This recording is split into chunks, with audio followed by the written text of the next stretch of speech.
Vamos dar início, então, ao nosso estudo. Pedir nossa irmã Yasmin fazer uma oração para que Deus abençoe nossa classe, nossa EBD.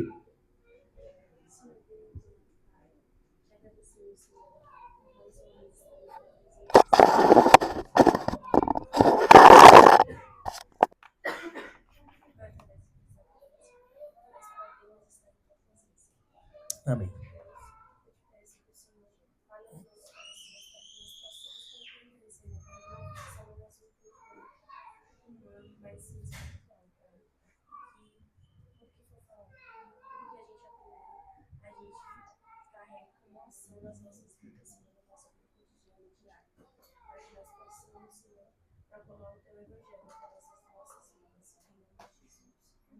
Amém.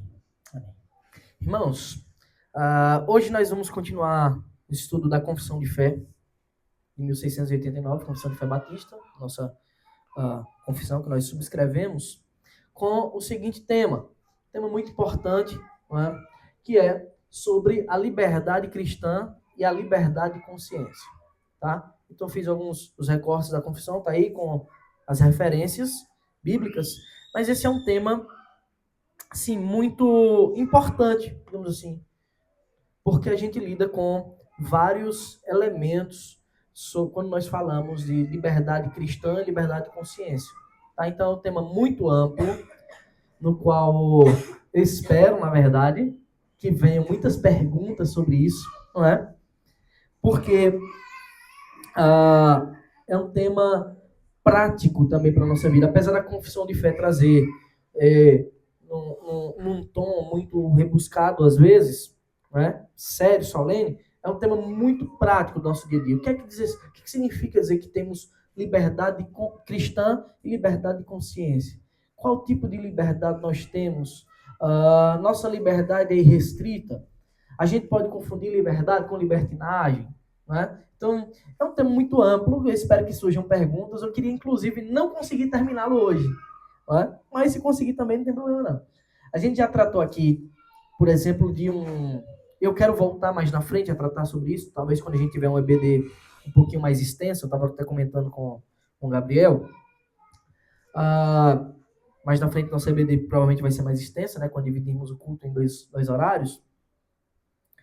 E aí eu quero voltar a tratar de um tema que eu já tratei em outro momento. Aqui eu usei o livro do Michael Scott Horton, né? Que é o Cristão e a Cultura, no qual, quando a gente lida cristianismo com a cultura, como a gente, sendo crente, se relaciona com essas coisas da cultura, a gente lida muito com a questão de liberdade cristã e liberdade de consciência, por exemplo. Então, é um tema muito amplo. E ele é amplo não só nessa questão do lidar com o mundo, mas do lidar dentro da própria religião, da própria igreja, das diversas doutrinas e denominações. Ele é amplo no que diz respeito ao trabalho, ele é amplo em vários aspectos. Tá? Jesus disse que conhecereis a verdade e a verdade vos libertará. Nós conhecemos a verdade que é Cristo, o Senhor nos salvou, nos chamou para uma santa vocação. E nós estamos libertos de quê, então? Do que é que nós estamos libertos quando Jesus diz isso? Esse conhecer não é um mero conhecer teórico, não é só aquela coisa que está no campo das ideias, mas é o conhecer de fato, relacional. Quando nós nos relacionamos com Cristo, o nosso Senhor, Ele nos liberta verdadeiramente. Ele nos liberta de quê? Bem, cristão crente afiado vai de cara dizer assim, ó, Jesus nos libertou da escravidão do pecado. Verdade. Jesus nos liberta da escravidão do pecado. Se antes éramos escravos do pecado, agora, ao conhecer Cristo, de verdade, Ele que é a verdade, Ele que é a vida, nós podemos dizer não ao pecado. Coisa que o ímpio não pode fazer, tá, irmãos? O ímpio não pode dizer não ao pecado. Ele pode deixar de praticar algumas coisas, mas dizer não ao pecado ele não pode fazer. Ele é incapaz. É uma coisa que só Cristo pode nos dar quando Ele nos liberta do pecado. Quando Ele faz habitar o seu Santo Espírito em nós, quando Ele tira o coração de pedra e coloca um de carne, quando Ele nos faz receptivos e amantes da lei de Deus, a gente nos faz amar a lei de Deus. Não é? Então, quando Jesus diz conhecereis a verdade vos libertará, Ele está nos apresentando a liberdade contra o nosso maior inimigo que nos escravizava, que era o pecado. Liberdade essa Escravidão essa tipificada, né, simbolizada lá no Antigo Testamento, quando o povo de Deus foi cativo no Egito por 400 anos, né, ficou aprisionado, sendo forçado a trabalhos escravos, né, e Deus envia um libertador, que é Moisés. Né? Isso faz parte também do nosso estudo sobre a aliança que estudamos semana passada. Moisés era um tipo de Cristo. Cristo, ele vem de fato nos libertar da verdadeira escravidão. Uma escravidão que não tem muros, que não tem algemas físicas, mas que todos os homens, como o nosso irmão Gabriel leu aqui no ato de contrição, em Romanos 3:23 está escrito: todos pecaram e carecem da glória de Deus. Todos, a humanidade inteira juntamente caiu e tornou-se escravo do pecado. Então, Cristo, ele é aquele que nos liberta dessa escravidão. E ao nos libertar da escravidão, ele nos liberta da condenação do pecado. Ele nos liberta das amarras do pecado sobre nós, do domínio do pecado. Claro que isso, estou tratando da sua liberdade no sentido amplo, não é? Já observando uma tensão que eu já falei aqui do já, mas ainda não. A gente já está salvo, mas ainda está sendo salvo e seremos salvos. Então, quando falamos de liberdade, alguns textos eles podem vir na nossa mente. Né? Quando eu usei o livro do Michael Morton para falar sobre o cristão e a cultura, no qual a gente citava muito esse tema, e como eu disse, eu quero voltar mais na frente a tratar esse tema que é muito importante porque ele é prático nas nossas vidas. O nosso texto base, o texto base do livro, na verdade, é o texto da oração sacerdotal de Cristo, João 17, se não me engano, versículo 15. Jesus diz o quê? Não peço que os tires do mundo, mas que os livres do mal. Tá? Porque alguns cristãos entendem que quando nós somos salvos, de algum modo a gente tem que sair do mundo. Isso é fato. Cristo nos tira do mundo. Mas ele nos tira em que sentido, irmãos? Vocês já refletiram sobre isso? Em que sentido? Nós não somos mais desse mundo. A gente não é mais desse mundo. E a gente se tornou o quê? Um extraterrestre, né, bobrinha, né? Nos tornamos seres de outro planeta. Em que tipo de transformação fomos submetidos para não sermos mais desse mundo? Será que é a transformação física? A gente não é mais desse mundo físico nesse sentido? Não. Nós não comungamos mais com a ética desse mundo, com a ética desse século. A nossa transformação foi de dentro para fora. E nós, acontece que nós ainda vivemos nesse mundo. Então, existe um choque aí, uma tensão. Olha, Cristo nos libertou da escravidão do pecado, ele nos fez enxergar sob a ótica divina das Escrituras, mas a gente ainda vive fisicamente nesse mundo que está rodeado de coisas más, de pessoas caídas. Como nós nos relacionamos com esse mundo? Então esse tópico, irmãos, liberdade cristã e liberdade de consciência, está diretamente relacionado a isso. Porque às vezes a gente acha que alguns atos de religiosidade que a gente pode fazer nos separa do mundo. Quando, na verdade, muitos desses atos é uma confirmação de que estamos no mundo. Mais na frente vamos falar, por exemplo, sobre usos e costumes. Não é? São doutrinas que, inevitavelmente, algumas igrejas assumem, talvez até nós, sem perceber, assumimos. Então, vamos ver o que a confissão nos diz, para eu não ficar rodeando muito aqui e deixando algumas ideias no ar. Confissão de fé, no capítulo 21, o primeiro parágrafo aí, não é o parágrafo todo, é só um trecho dele, diz assim: a liberdade que Cristo comprou para os crentes sob o evangelho consiste em sua liberdade da culpa do pecado, da ira condenatória de Deus e do rigor e da maldição da lei. Então, já é feito aqui uma afirmação na confissão de fé muito clara. Eu já disse aos irmãos, a confissão de fé não é a Bíblia. É um mapa teológico que nós nos guiamos para compreender algumas coisas e nós assumimos essa confissão de fé justamente por entendermos que ela está de acordo com as Escrituras. Mas vamos ver se os textos bíblicos realmente dizem isso. Né? Então, nós sabemos que de fato foi isso que Cristo fez. Ao nos fazer conhecer a verdade, nos comprar por alto preço, né? Como está escrito, nos comprar por um preço, uma coisa muito valiosa. E as consequências da obra de Cristo são justamente essas. Ele nos livra da culpa do pecado. Tá? O que é a culpa do pecado, irmão? Significa dizer que é uma declaração de que a gente não fez nada? Não. É que a punição dele já não recai mais sobre nós. A ira condenatória de Deus já não bate mais a nossa porta. Por quê? Porque Cristo já sofreu isso. E aquele que crê é salvo dessa ira. Inclusive, uma pergunta, né, muito interessante, quando a gente diz, eu sou salvo. Se você é salvo de quê? A gente diz, o cristão diz, nós somos salvos. Talvez se a gente perguntar isso para alguns cristãos, você é salvo de quê? Eles não vão saber responder. Irmãos, nós somos salvos da condenação do pecado. E quem é que perpetua a condenação? Quem é que condena? É Deus. Então, num determinado sentido, nós somos salvos de Deus. Por Deus. Deus nos salva da condenação. A condenação é justa, a gente merece. A justiça de Deus requer isso. Então nós somos salvos dessa ira condenatória, nós somos libertos dessa ira que nos perseguia e do rigor e da maldição da lei. Veja, quando a Bíblia fala que nós somos, a confissão de fé fala disso, a Escritura fala também, que nós somos salvos do rigor e da maldição da lei, ele está dizendo que a lei é má não, irmãos. Mas de uma maldição que existe nesse contexto da relação entre o homem pecador e a lei santa e pura. Qual é a maldição da lei? Alguém sabe qual é a maldição da lei? É uma palavra só, bem simples. Ninguém, irmãos? A maldição da lei é a morte.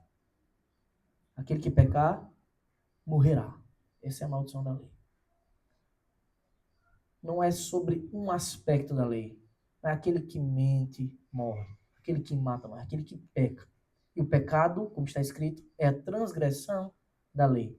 Nós somos salvos desta maldição, desse rigor tão infinito no qual qualquer pecado gera morte. Deus fala isso em vários momentos das Escrituras, inclusive Adão. Também nos é declarado, o salário do pecado é a morte. Bem, primeira referência que a gente tem para apresentar essas verdades é a de Gálatas 3:3, que está escrito: será que vocês são tão insensatos que, tendo começado no Espírito, agora querem se aperfeiçoar na carne?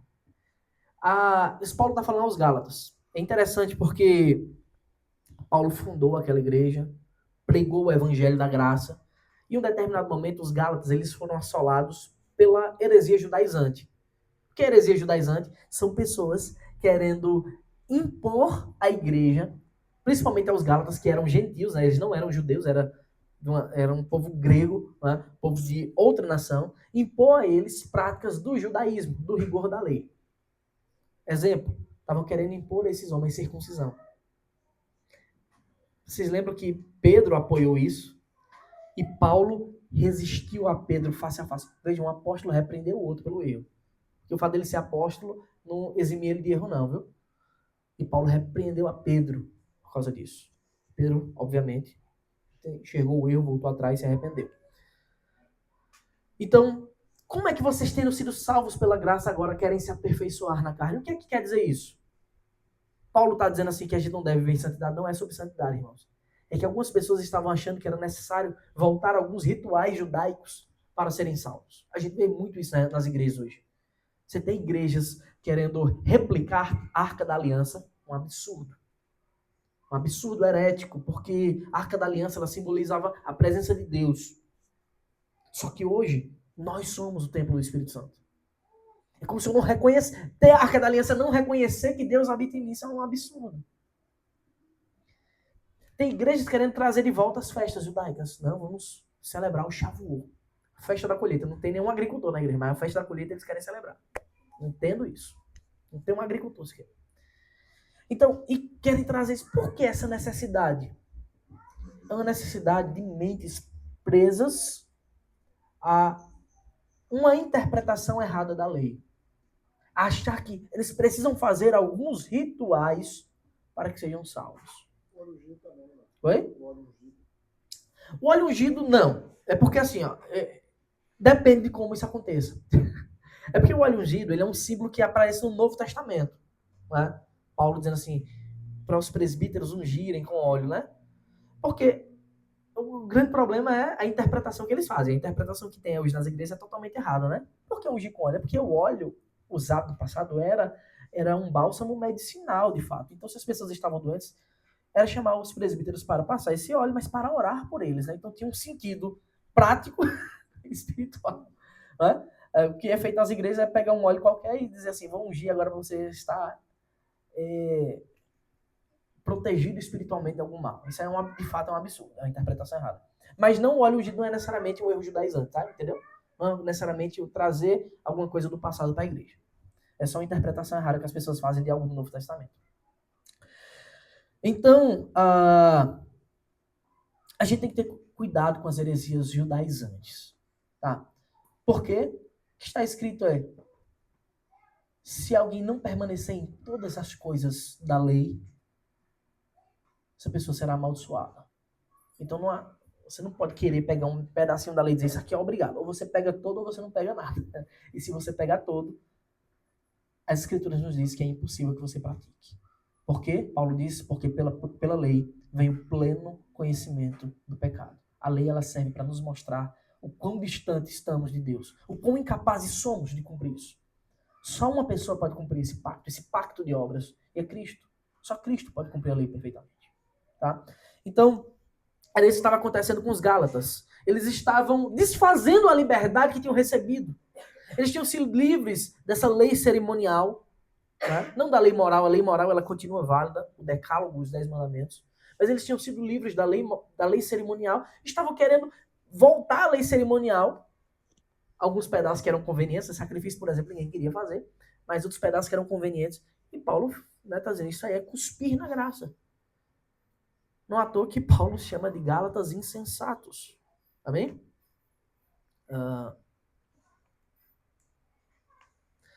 E também consiste na libertação do presente mundo mal. É isso que é a nossa confissão de fé. Agora, para os Gálatas, ter querido aprender alguma coisa, já que eles eram gregos, eles não eram judeus, né? Sim. Alguém ensinou errado para eles. Ah, sim, sem dúvida. Falsos mestres sempre estão na igreja. Não tem como saber uma pessoa certa. Foi Paulo, é. Então, depois de um tempo, eles começaram Eles aprenderam no Espírito e estavam querendo se aperfeiçoar na carne. E, possivelmente havia a presença de muitos judeus, né? O problema não estava sobre aprender as coisas do Antigo Testamento. Nós devemos aprender e saber o motivo delas. O problema estava querer interpretar errado, né? Por exemplo, a gente deve saber sacrifício para a gente tem algum valor hoje, irmãos? Sim ou não? Cuidado com a resposta. A resposta é sim. Tem grande valor, porque o sacrifício, a aliança de Deus, simboliza como Deus ia nos salvar por meio do sacrifício. O valor é didático. O fato de ter valor para nós não significa dizer que nós devemos replicá-lo. Entende? Mas eu entendi quem disse não. Nesse sentido, a resposta está certa também. Mas a gente tem que saber que o valor didático é importante. Senão a gente cai num erro muito grande. Na aplicação, né? Senão a gente cai num erro muito grande que tem ocorrido nos nossos dias. As pessoas pegaram o Antigo Testamento e simplesmente fecharam os olhos, como se não houvesse Antigo Testamento, né? E tem gente que faz isso mesmo. E ainda surgem heresias em cima disso, né? Por exemplo, o maniqueísmo, né? A ideia de um Deus de forças opostas, né? O Deus do Antigo Testamento era um Deus severo e mau, o Deus do Novo Testamento é outro Deus gracioso, e esses deuses estão opostos. Essa heresia surgiu na história, chamada de maniqueísmo. É uma interpretação filosófica que se mistura com o cristianismo e causa um monstro mitológico do maniqueísmo. Tá bem? Então, tem valor todo o Antigo Testamento para nós. Não significa dizer que nós devemos, que algumas ordenanças são para nós. A maioria delas foram caducadas, elas caducou, perdeu os efeitos na história, porque tinha um começo, meio e fim para ser observado, tá bem? Então, a lei levítica ela é extremamente importante para nós. A gente só não precisa praticá-la. Ela é didática porque ela aponta para Cristo. O que é que o sacrifício aponta? Porque tinha que ser um cordeiro macho, sem defeito, de 1 ano. Porque era o símbolo de Cristo. Para que servia um bode emissário, um bode para o sacrifício? Porque apresentavam tipologicamente nosso Senhor Jesus Cristo. Porque Deus enviou um profeta no passado para libertar o povo. Porque aquele profeta simboliza Cristo, que era o verdadeiro profeta que estava para vir. Porque Deus levantou uma monarquia em Israel com reis para mostrar que o verdadeiro rei viria da descendência de Davi. Entende? Todas essas coisas tinham efeito. Porque Deus levantou sacerdotes para mostrar que o verdadeiro sumo sacerdote para sempre, segundo a ordem de Melquisedeque, Cristo, viria. Então essas coisas elas têm efeito, elas têm funções, mas não significa dizer que a gente deve replicá-las hoje. Tá bem? Então era isso que os gálatas estavam fazendo, eles estavam fazendo essa confusão. Eles estavam trazendo de volta para a igreja, e muita gente tem feito isso, tá? Mas a liberdade que Cristo nos dá também consiste na libertação do presente mundo mal. Jesus também nos liberta desse mundo mal, tá? Gálatas 1:4 está escrito: o qual entregou a si mesmo pelos nossos pecados para nos livrar deste mundo perverso. É exatamente o que a Escritura nos diz, né? Segundo a vontade do nosso Deus e Pai. Então, Deus nos liberta desse mundo.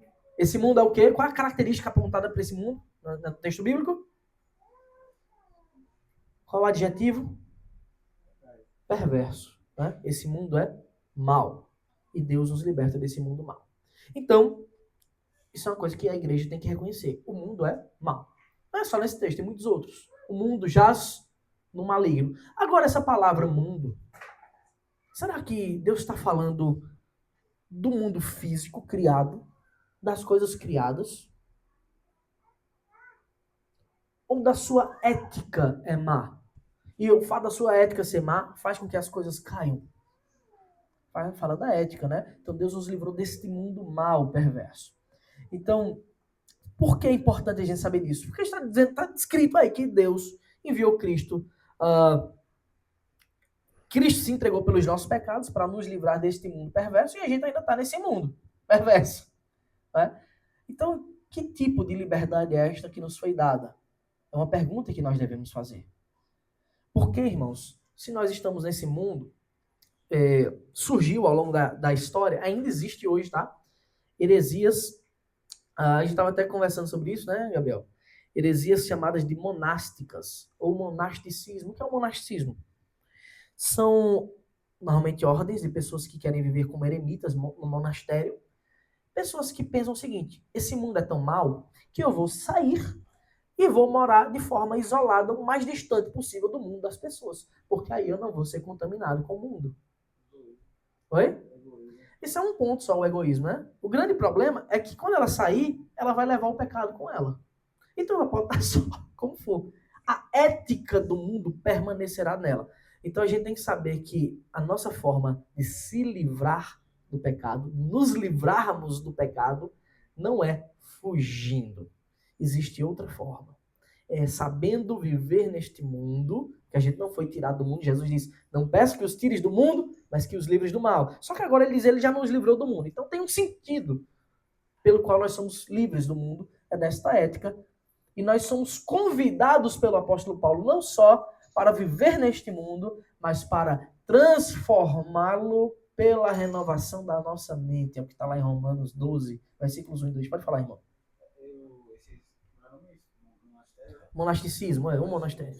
Monastério é o lugar. É aquele que você falou dos poppers, né? É uma espécie de monasticismo também.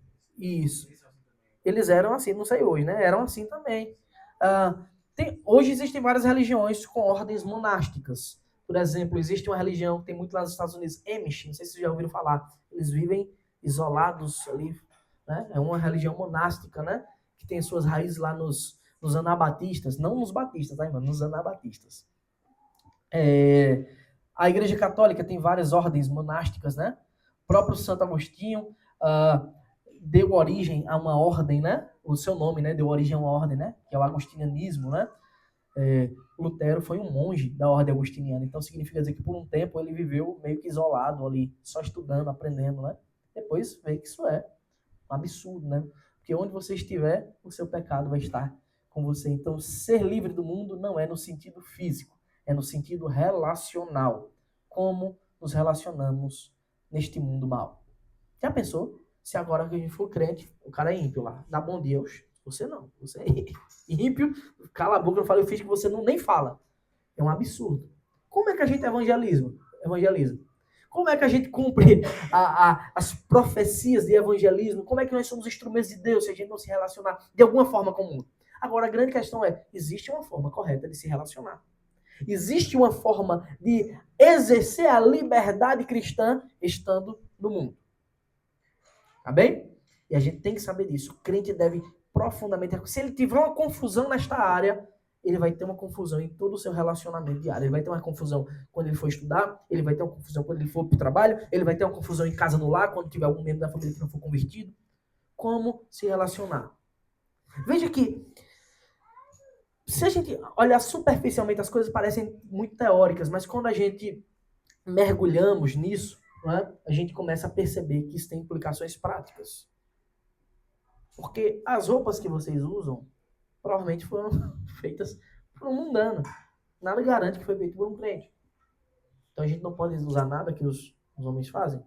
As vacinas que tomamos, os remédios que precisamos comer, tomar, a nossa comida que a gente precisa comer. Não é? Então tem várias coisas. Quando a gente pensa nas necessidades é mais fácil. E quando a gente vai além? E o crente ele pode se divertir? E o crente tem direito a gozar de uma boa música? Ou ela só pode se ela for escrita por um crente? Todas essas coisas diz respeito à liberdade cristã e nós devemos saber como nos relacionar neste presente século para assim tomar as nossas decisões de vida e viver de forma consciente, moderada, a moderação, o princípio bíblico, e santa, pura, incontaminados do mundo. Veja, aí Cristo disse, você tem que viver de forma incontaminada do mundo, incontaminado do mal. Se a gente está no mundo. Então significa dizer que tem um tipo de relacionamento que contamina e outro que não. Uma vez que o mesmo Deus aqui nos chama para evangelizar mundanos. Tem a ver com a questão da graça comum, né? Que Deus, mesmo as pessoas sendo ímpias... Entendi. Sim, isso. Tem a ver. Isso. Tem a ver com o produto que os ímpios podem fazer, né? Que às vezes são coisas boas, exatamente. E a gente tem que saber reconhecer isso para poder usufruir das coisas como deve. Eu gosto sempre de lembrar, às vezes, a gente, por exemplo, música faz parte do culto a Deus, né? Faz parte. A gente tem um livro da Bíblia que é uma coletânea de 150 músicas, são salmos. São músicas, tá? Ali é metrificado. Né? Não no português, no original, né? Existem até pessoas que metrificam. A gente canta salmo aqui também. E é uma coisa presente na liturgia, tanto no Antigo como no Novo Testamento. Só quando a gente estuda a Escritura, no capítulo 4 de Gênesis, está relatado os primeiros músicos da história. Sabiam disso? Os primeiros músicos da história estão relatados na Bíblia. E sabe de quem eles eram filhos? Eram descendentes de Caim, um homem mau. E aí? Se o crente não pode usufruir de nada feito por pessoas más, ele não poderia ouvir música nenhuma. Nem mesmo deveria estar no culto.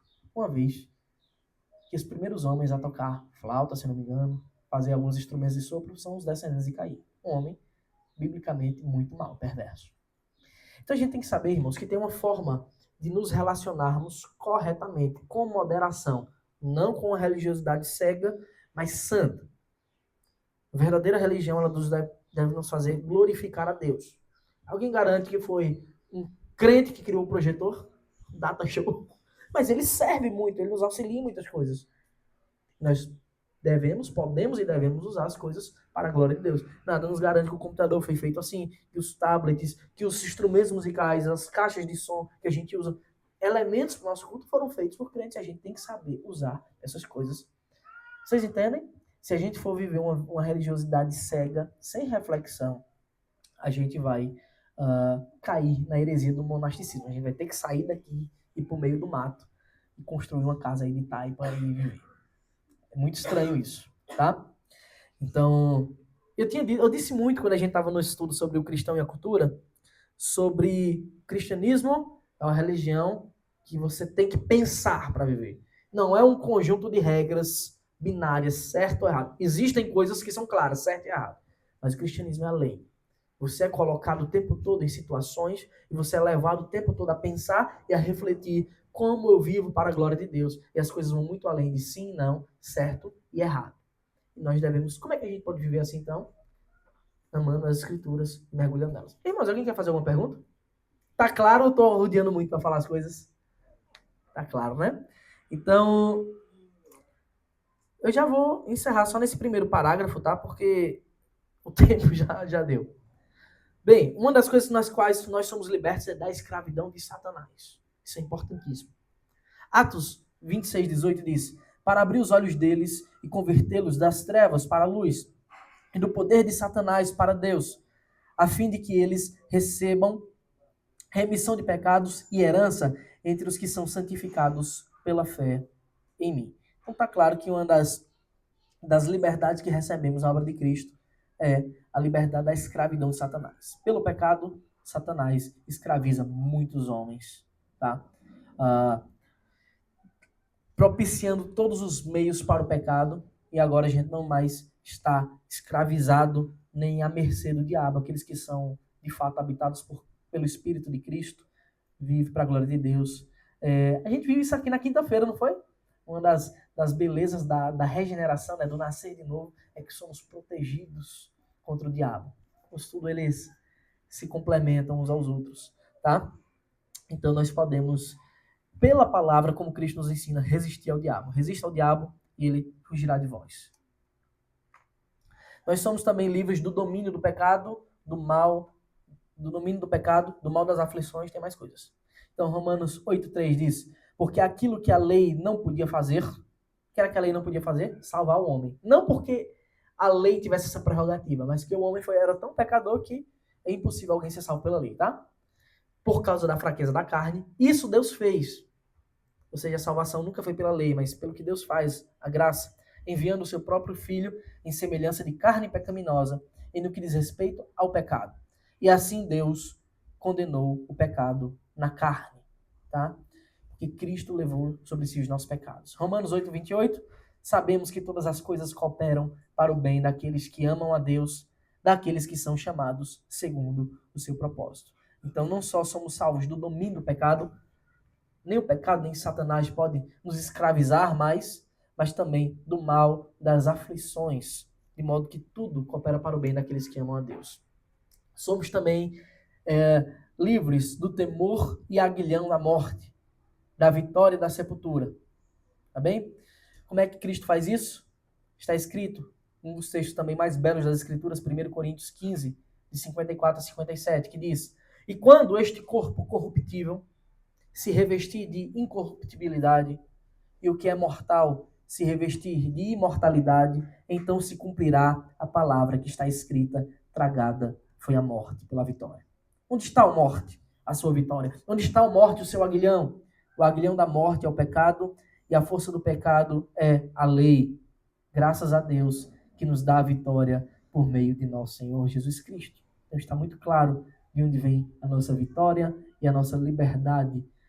Tanto a vitória sobre a morte, a liberdade da morte, a liberdade da sepultura e da lei. Tudo em um conjunto só. A obra de Cristo nos possibilita isso. E, consequentemente, a liberdade, né? Estamos livres da condenação eterna. 1 Tessalonicenses 1,10, e para aguardar dos céus o seu Filho, a quem ele ressuscitou dentre os mortos, a saber, Jesus, que nos livra da ira vindoura. Então, a obra de Cristo, ela é ampla e nos liberta de diversos modos. Tá bem, irmãos? Eu acho que a gente tem que parar por aqui, porque o tempo avançou bastante, mas a gente vai voltar. Tem outros, a gente ainda está no primeiro parágrafo, tá, da confissão, que é um parágrafo longo, mas outros parágrafos nós vamos falar de liberdade religiosa, de liberdade no contexto religioso propriamente dito, né? De leis que os homens querem impor, nas quais a Escritura não nos impõe. Portanto, dessas leis estamos livres. Tá bem? Certo? Vamos supor que você está numa religião, que alguém diga assim, essa religião, esse cristianismo que a gente vive aqui, todo mundo que entra solteiro sai solteiro, ninguém casa. Não pode casar, todo mundo aqui tem que ser celibatário. Ninguém está obrigado a esse tipo de lei, porque as escrituras não impõem isso. Os solteiros estão todos se olhando agora aqui, morrendo de medo, né? Hã? Tem algumas coisas... Os homens são piores que isso, né? Porque em alguns lugares eles são poligâmicos, né? Em outros países eles podem ter várias esposas.